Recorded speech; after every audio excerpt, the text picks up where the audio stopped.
Aos interessados, nossos contatos aparecem na descrição do vídeo.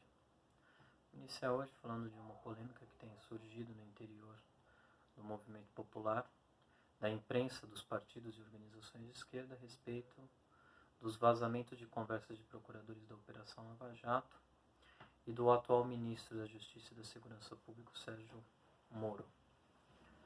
Bom, embora pudesse parecer unânime a ideia de que esses vazamentos colocam em risco o governo, colocam em risco o programa político que o governo tenta implementar e já começou a implementar, em doses cavalares, diga-se de passagem. Aparentemente, aquilo que poderia ser um fator de unidade da esquerda, do movimento popular, da população, dos setores democráticos, tem gerado uma controvérsia que é uma controvérsia um tanto quanto exótica, excêntrica, a respeito de quais seriam as intenções daqueles que divulgam as notícias que criam instabilidade no governo e, criando instabilidade no governo, tornam mais difícil para esse governo implementar um projeto político que é claramente avesso a todos os interesses mais essenciais da população e dos trabalhadores. Bom, o fato de os meios de comunicação mais ligados à burguesia, inclusive o The Intercept Brasil, que é patrocinado por um setor do imperialismo mundial, essa associação entre esses veículos de comunicação e os vazamentos que começaram a ser divulgados por iniciativa do Glenn Greenwald, tem criado uma espécie de antídoto contra aquilo que seria motivo suficiente não só para colocar em xeque a credibilidade do regime político, desse governo, mas para colocar em xeque até a própria viabilidade de um regime que se sustente na autonomia relativa de instituições burocráticas como o Poder Judiciário.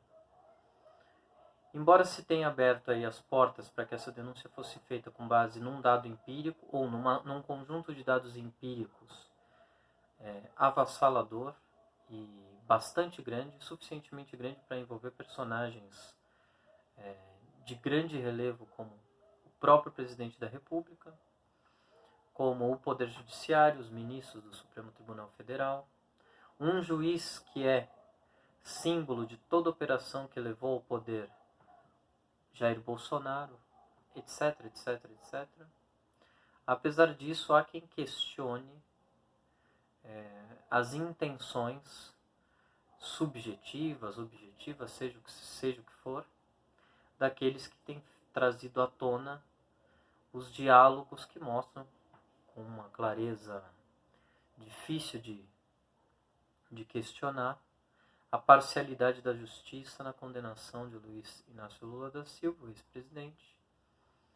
E também, agora se sabe, desde a divulgação feita ontem pelo Intercept, da aliança entre a Operação Lava Jato, o PSDB, mais particularmente Fernando Henrique Cardoso, e todos os que orbitavam em torno do Instituto Fernando Henrique Cardoso, que é, na verdade, não deixa de ser uma sede do próprio Partido da Social Democracia Brasileira, o PSDB.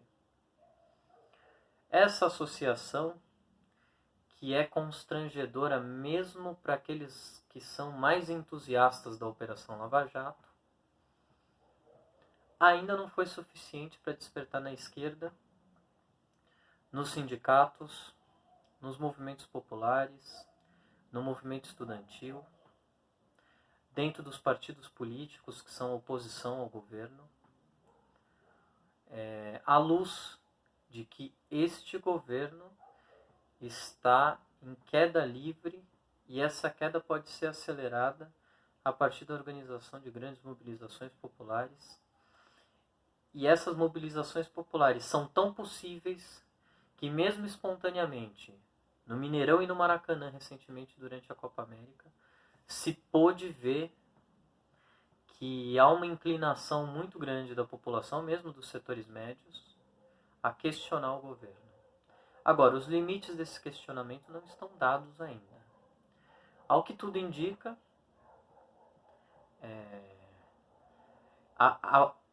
apesar dos que dizem o contrário, os jornalistas do Intercept que se envolveram nas denúncias estão dispostos a levar essas denúncias a um nível bastante constrangedor.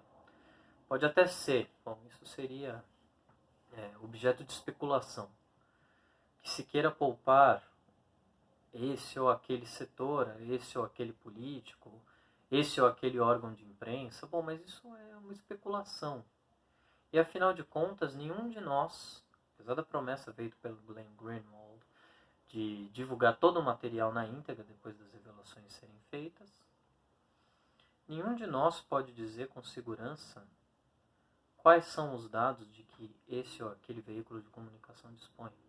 Mas o que a gente pode dizer com segurança, isso seria um critério válido para o momento, é que, primeiro, o juiz Sérgio Moro e o promotor, que é o principal implicado nas acusações, Deltan Dallagnol, não foram capazes e nem tiveram condições de desmentir categoricamente as revelações que foram feitas. Pelo contrário, o que eles fazem é admitir que as revelações são verdadeiras, mas não admitir o conteúdo integral, dizendo que pode haver, eventualmente, algum tipo de adulteração. Bom, isso mostra que os dados revelados mereceriam ser considerados a partir do seu conteúdo próprio.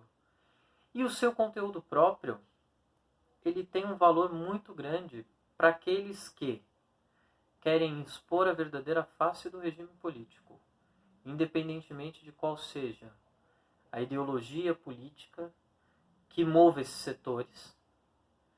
Se trata aqui de uma caracterização correta do regime político, do poder judiciário, da justiça como um todo. Se um juiz que é ligado ao atual governo, que quer, entre outras coisas, expor a indústria nacional a um processo de sucateamento que não foi visto sequer na época Collor, se esse governo, que mina as bases do funcionalismo público, que deteriora as condições de existência de todos os órgãos e empresas públicas brasileiras, que tira do controle do Estado e entrega ao controle das grandes corporações capitalistas o crédito, o sistema de crédito nacional, a política monetária em última instância do país, que coloca nas mãos de grandes empresários porções vastas de terra como jamais antes se viu, que dilapidam todas as bases de desenvolvimento de um processo de industrialização controlado pelos interesses, se não do povo, pelo menos de uma parcela da população brasileira, mesmo que da burguesia, com interesse em desenvolver industrialmente o país neste ou naquele setor. Se esse governo que faz tudo isso é colocado em xeque através das lentes daqueles que foram os articuladores da eleição do Jair Bolsonaro e da perseguição ao Partido dos Trabalhadores, que era o seu maior rival eleitoral, se tudo isso acontece, a principal pergunta não é saber qual é o objetivo ulterior, qual é o objetivo político que possa, não é uma afirmação, não é uma certeza, que possa estar por trás, inclusive um objetivo político, como supõem certos setores da esquerda, de desviar a atenção da reforma da Previdência. Como é possível, querendo desviar a atenção da reforma da Previdência, se crie um gatilho que pode não só ensejar uma rebelião popular de larga escala contra a reforma da Previdência, mas contra o governo? Como é possível? Qual é o sentido lógico disso? Como se pode explicar que, na tentativa de desviar as massas da reforma da Previdência, num momento em que as massas estavam praticamente paralisadas. O governo propositalmente se valeu do calendário escolar, do recesso, do meio do ano, para tentar acelerar o processo de aprovação da reforma da Previdência. Nesse momento exato, surgem denúncias, criam-se suspeitas que têm o potencial de elevar a temperatura política e de colocar de novo os trabalhadores no meio dos acontecimentos políticos. Como é possível que isso aconteça? Até mesmo a paralisia das centrais sindicais, que em grande medida se dá porque os interesses da direção dessas grandes centrais sindicais estão atrelados aos interesses do empresariado nacional, de setores vinculados diretamente à burocracia estatal, etc., etc. Mas essa paralisia se tornou um constrangimento ainda maior para as centrais sindicais a partir do momento que se denuncia o governo com tanta força como se tem denunciado. Bom, essa é uma pergunta que se deveria fazer, que todos aqueles que participam da política, direto ou indiretamente, que têm algum interesse nos acontecimentos políticos, e é claro, os acontecimentos políticos afetam a vida econômica de quase toda a população, para não dizer de toda a população. Se é assim, por que deixar de lado? Por que dar tão pouco destaque a esse assunto? Por que não criar, no interior do movimento popular, a partir das denúncias, uma indignação com aquilo que realmente mereceria a indignação da população? Que é o fato de que a Promotoria Pública, o Ministério Público do Paraná, agiu como um partido político.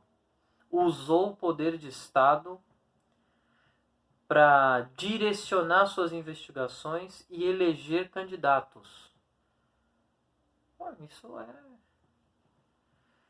isso é, inclusive, mesmo do ponto de vista do repertório da direita, inaceitável.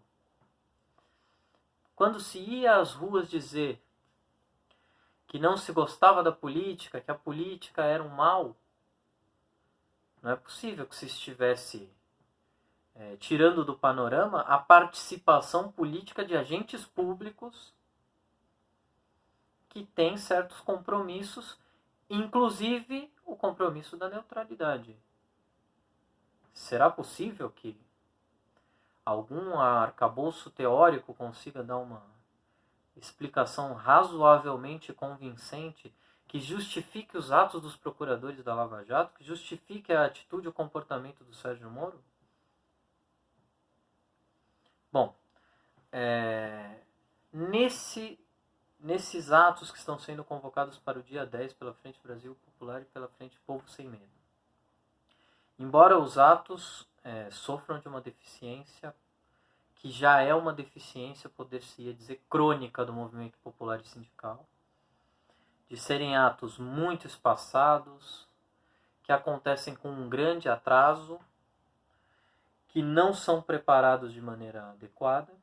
Apesar de tudo isso, esses atos são uma oportunidade de apresentar novamente esse problema político central, que é a atuação político-partidária dos órgãos de Estado, e que essa atuação política partidária redundou na eleição não só do presidente da República, mas também do presidente da República, e de um séquito de deputados, senadores, governadores de Estado, como Wilson Witzel, Ronaldo Caiado, etc., e que a população tem o dever,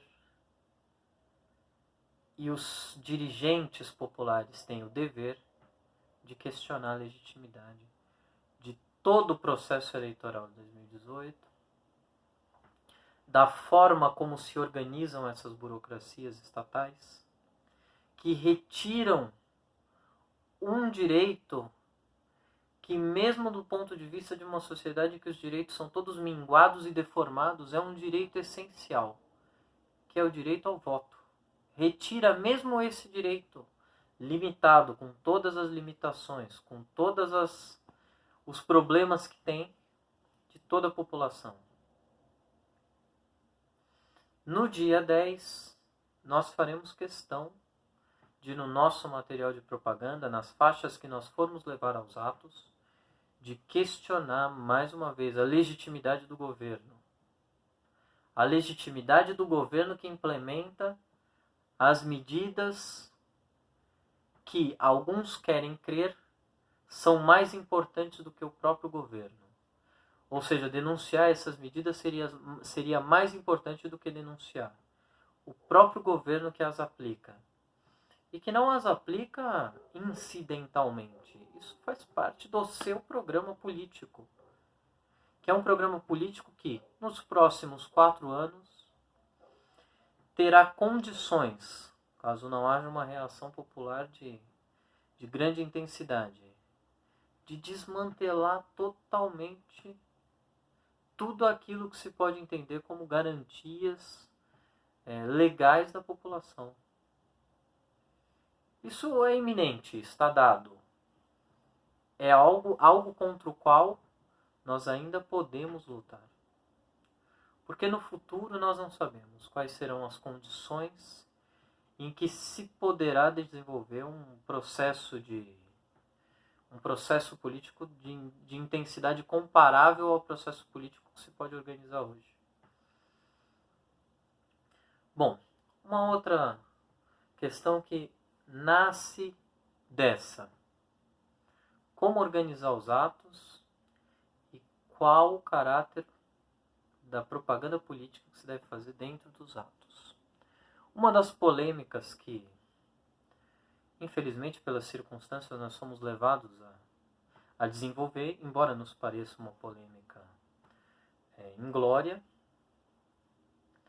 é com relação àqueles que entendem que o principal alvo de críticas nesse momento deva ser o Partido dos Trabalhadores, a CUT e os setores do movimento popular ligados ao PT. Nós achamos que não, que essa política é uma política equivocada. Por 2 razões. Em primeiro lugar, por 2 razões principalmente. Em primeiro lugar, porque é muito difícil convencer quem quer que seja de que uma política está errada se parte logo de partida de um denuncismo virulento contra um setor da população que eventualmente apoia essa política que nós consideramos equivocada, sem ter uma grande consciência de quais são as alternativas políticas que existem. Isso é um ponto-chave, porque, do ponto de vista político, a tarefa que nós nos propomos é organizar um movimento político capaz de influenciar o movimento popular, as massas, a adotar posições progressivamente mais radicais, que digam respeito progressivamente mais a questões estruturais. A questões estruturais que sejam a chave para a solução dos grandes problemas nacionais, dos grandes problemas da população. Se nós partimos de um ataque àqueles em quem uma parcela considerável da população deposita a sua confiança, qual é a possibilidade de que nós possamos nos aproximar dessas pessoas e apresentar a política que nós consideramos correta? De fazer com que os trabalhadores, os setores organizados, os setores mais avançados, discutam conosco quais são as deficiências e quais são as virtudes dessa política que nós apresentamos. Isso é, por definição, o próprio trabalho político. O trabalho político não é um catecismo que parte do princípio de que há doutrinas inimigas dentro do tecido social, e não só dentro do tecido social, dentro do próprio movimento operário, e que a derrota dessas doutrinas inimigas se dá por meio de uma ação beligerante, ainda mais quando essa ação beligerante parte daqueles que são minoria dentro do movimento popular. Não faz sentido, não pode ser assim, não funciona assim. Isso seria repetir todas as experiências mal sucedidas de sectarismo desde meados do século XIX até aqui. Corrigir as atitudes sectárias que impedem a aproximação do ideal revolucionário comunista das massas operárias é uma das tarefas essenciais no movimento político de emancipação do trabalhador. É uma das tarefas centrais. Agora, é claro, isso não significa subsumir a crítica. Pelo contrário, significa apresentar essa crítica de maneira tal que essa crítica possa ser entendida, possa ser absorvida por setores cada vez mais amplos. Nós, no núcleo anarquista, rejeitamos qualquer tipo de aliança de frente que desvirtue os nossos objetivos programáticos, que nos desvie deles. Agora, uma coisa é você se desviar do seu objetivo programático. Outra coisa é você ter um objetivo programático que não possa se vincular nunca ao movimento de massas. Esse objetivo ele é um objetivo alienígena, que não tem função prática nenhuma. A função prática da teoria revolucionária, a função prática da ideologia comunista ou anarquista é se vincular ao movimento de massas e, através disso, potencializar a transformação das estruturas político-jurídicas e econômicas da sociedade. Segundo lugar, mas igualmente grave, quando se elege o Partido dos Trabalhadores e as organizações a ele vinculadas como principal alvo de críticas, se está dando margem ao entendimento de que se deve combater apenas e tão somente um setor do reformismo, enquanto todos os outros podem ser tolerados do ponto de vista programático. Essa divergência também é grave e se deve explicar sempre de maneira muito clara que as diferenças centrais entre o reformismo e um projeto de superação da sociedade dividida em castas, de uma organização do Estado que torna esse Estado facilmente cooptável e invariavelmente cooptável pela burguesia, pelos grandes conglomerados capitalistas, é justamente diferenciar com clareza, do ponto de vista programático e estratégico, o reformismo de uma política revolucionária, de transformação da estrutura da propriedade, da estrutura das relações de trabalho, das condições próprias de reprodução da vida material da população.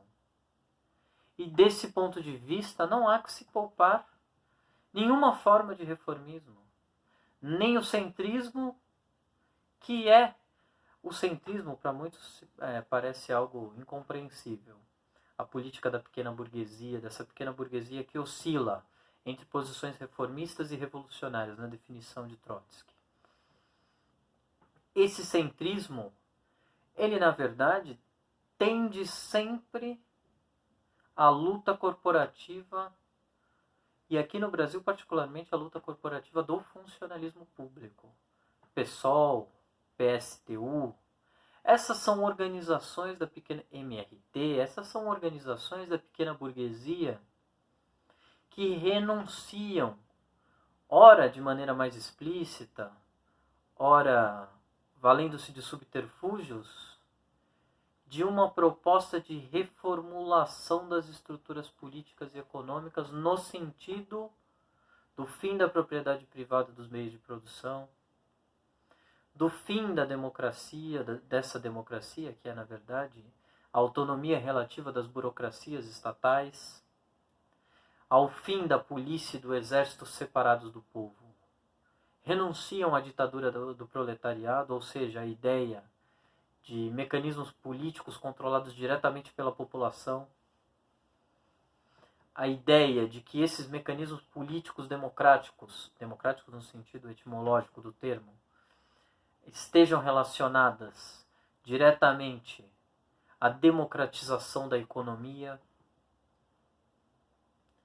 E se fosse então para fazer uma denúncia crítica dentro de um movimento que tem um caráter necessariamente de frente como esse de luta contra a reforma da Previdência, então nós teríamos que criticar todas as organizações centristas, reformistas, de toda a natureza, PT, PSOL, PSTU, MRT, porque no fundo, na essência, nossa divergência, a divergência do movimento comunista revolucionário com esses setores, dos anarquistas, é exatamente a mesma. Veja, é claro, não estou tratando aqui de uma caracterização precisa das diferenças que há, e certamente há muitas diferenças com implicações práticas, em relação aos setores que são representados por cada uma dessas frações de classe. Não é disso que se trata. Mas se trata de dizer, nós também, nós do núcleo anarquista, nós que defendemos o fim das relações tipicamente capitalistas de produção, o fim da ditadura, dessa hegemonia de um setor do imperialismo que impõe sua política através de prepostos nos diferentes países do globo e que através dessa política massacram a população do continente americano, do continente africano, das regiões pobres do leste europeu, e que massacram a população inclusive no interior dos seus países, que a essa política existe uma alternativa e que essa alternativa precisa ser elaborada, construída, defendida dentro do movimento popular, defendida de maneira a levar em conta todos os problemas práticos imediatos e a levar em conta a debacle do imperialismo na tentativa de resolver esses problemas. Na verdade, o que é um agravamento desses problemas. Um agravamento constante. O que há é a criação de um sistema de perpetuação da dominação de uma elite sobre o conjunto da população. Bom, essa discussão reforma, revolução, ela não está dada nesses termos. Ela, em geral, não é apresentada nesses termos. Ela é apresentada de maneira subreptícia, como, por exemplo, aconteceu na Grécia recentemente, em que, sob o disfarce de palavras de efeito, a social-democracia centrista conseguiu sobrevida no cenário político, o Syriza. Na verdade, se trata sempre disso, de vencer uma disputa política se apropriando de um nome. Quer dizer, vencer sem luta é uma maneira fácil de desvirtuar a relação entre as forças sociais, entre as forças das classes sociais. Quando você consegue convencer um setor a partir de um discurso muito confuso que a sua política não é aquilo que efetivamente ela é. É isso que a social-democracia é disso que a social-democracia tem se utilizado há muito tempo para continuar viva. Ela se diz socialista, ela se diz revolucionária, ela se diz em determinados momentos, com contrariamente à social-democracia que já esteve no poder, que já está desgastada, que ela defende um projeto realmente, efetivamente revolucionário. Mas é uma fraude. E é uma fraude que nós temos que combater, naturalmente. Agora, voltando ao ato do dia 10. O ato do dia 10 é um ato de denúncia, sobretudo, de uma conspiração estatal, jurídica, policial, que tem como objetivo fazer retroceder o regime político para talvez 1964 ou 1968, quando se instituiu o AI-5. E esse retrocesso deveria ser percebido de maneira clara, pelo menos para as direções políticas do movimento popular. Se essas direções políticas permanecerem insistindo em fazer o debate sobre quais seriam os interesses escusos do grande magnata da comunicação, patrocinador do Glenn Greenwald, o que vai acontecer é que nós deixaremos de nos aproveitar de uma oportunidade muito grande para, no marco dessa luta defensiva contra o retrocesso do regime político e o fim das garantias democráticas, de garantias democráticas elementares como o direito ao voto, aumentar o grau de organização do movimento operário, do movimento popular, atrair alguns setores de vanguarda para uma política mais consequente, uma política de transformação mais abrangente das estruturas políticas que mantêm o regime refém, ora do ministro Sérgio Moro, ora refém de um ministro da Economia como Henrique Meirelles antes, ora refém do Joaquim Levy, ora refém desse ou daquele burocrata sindical que, manuseando o calendário das manifestações, por exemplo, consegue retirar do jogo político os trabalhadores, os estudantes, etc, etc. Bom, uma outra polêmica que recentemente nos envolveu também, a despeito da nossa vontade, foi a respeito de como conduzir as lutas políticas de maneira a não expor a riscos ou expor a menos riscos os trabalhadores. Como evitar radicalizações excessivas, prisões, etc, etc. Bom, é um debate difícil, né? Porque o meio mais seguro de impedir que aconteça algum evento mais grave seria não fazer nada. Agora, a gente não sabe até onde isso também é efetivo, é eficaz.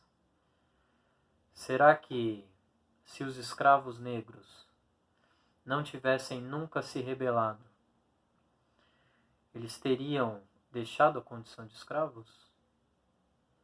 Será que nós poderíamos dar um conselho então a esses escravos? Poupem-se, não se rebelem, não insurjam contra a escravidão. Em determinado momento, as condições econômicas vão fazer com que a escravidão seja algo não desejado mesmo pelos senhores escravos. Isso é uma maluquice, não pode ser assim. E agora, o que a gente vai fazer?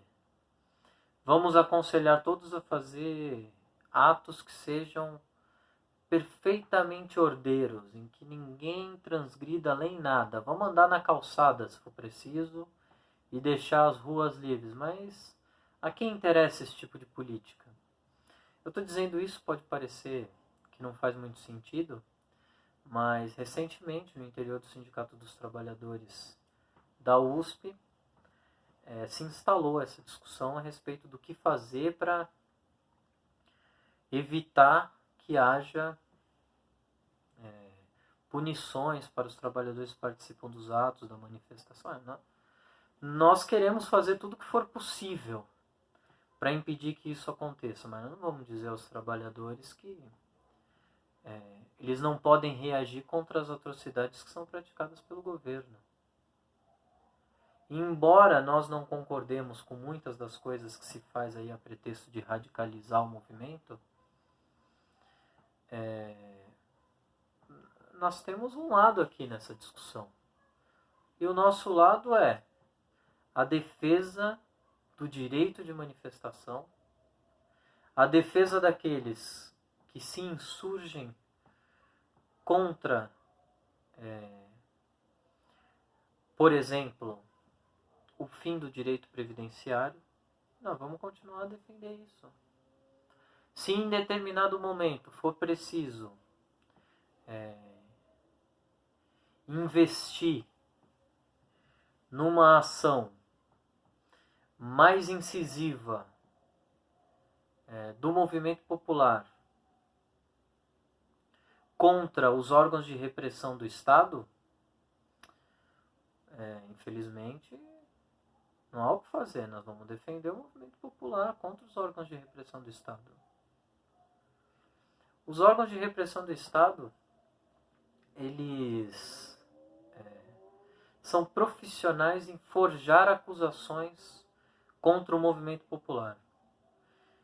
Mesmo quando o movimento popular não comete nenhuma irregularidade, mesmo quando ele age observando todas as normas legais, que são normas que praticamente inviabilizam a organização dos trabalhadores e a própria realização de atividades, de manifestações de rua. Mesmo assim, eles estão sujeitos às arbitrariedades do Estado. Que tipo de conselho nós poderíamos dar? Que tipo de política nós poderíamos adotar para impedir que isso acontecesse? Não é possível. Por mais honestos que nós sejamos, por mais corretos que nós sejamos, por mais legalistas que nós sejamos, sempre que há um confronto de interesses de grande intensidade, nós estamos sujeitos às arbitrariedades dos poderosos, claro. E não é possível evitar isso. Nós agora fazemos campanha pela libertação de 3 rapazes que foram presos participando de um ato do dia 14 de junho da paralisação nacional convocada pelas centrais sindicais. Querem acusá-los, inclusive, de tentativa de homicídio. Eram jovens, 2 deles estudavam na Unifesp, estudam ainda. Um deles era um trabalhador mal remunerado. E eles estão sendo acusados de tentativa de homicídio. Nós vamos fazer a campanha da maneira como for possível fazer a campanha pela libertação deles. Agora, como impedir que esse tipo de retaliação da polícia militar, que é chefiada pelo governador João Dória, deixe de acontecer? Não é possível impedir.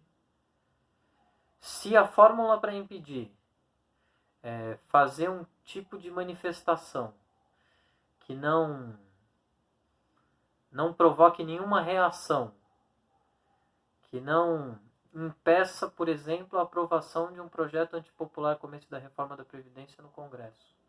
Então, meu amigo, então não há outra possibilidade. Então a gente tem que se resignar a aceitar essa realidade como uma realidade dada e abandonar a política. Ou fazer da política um mero sistema de reprodução do sistema existente.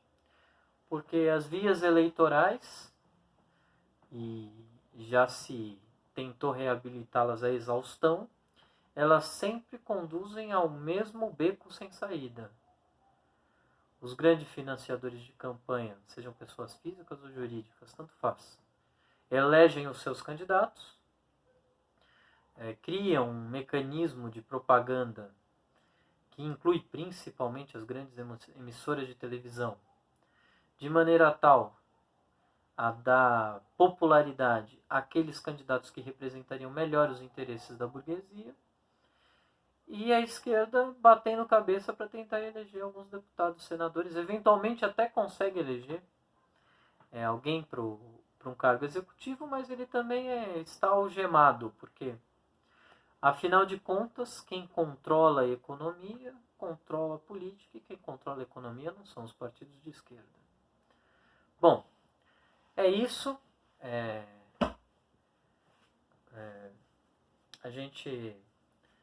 Nós estamos em dívida, né, para fazer um vídeo a respeito da obra do Althusser, e o nosso próximo vídeo vai ser a respeito disso. Então é isso, até o dia 10.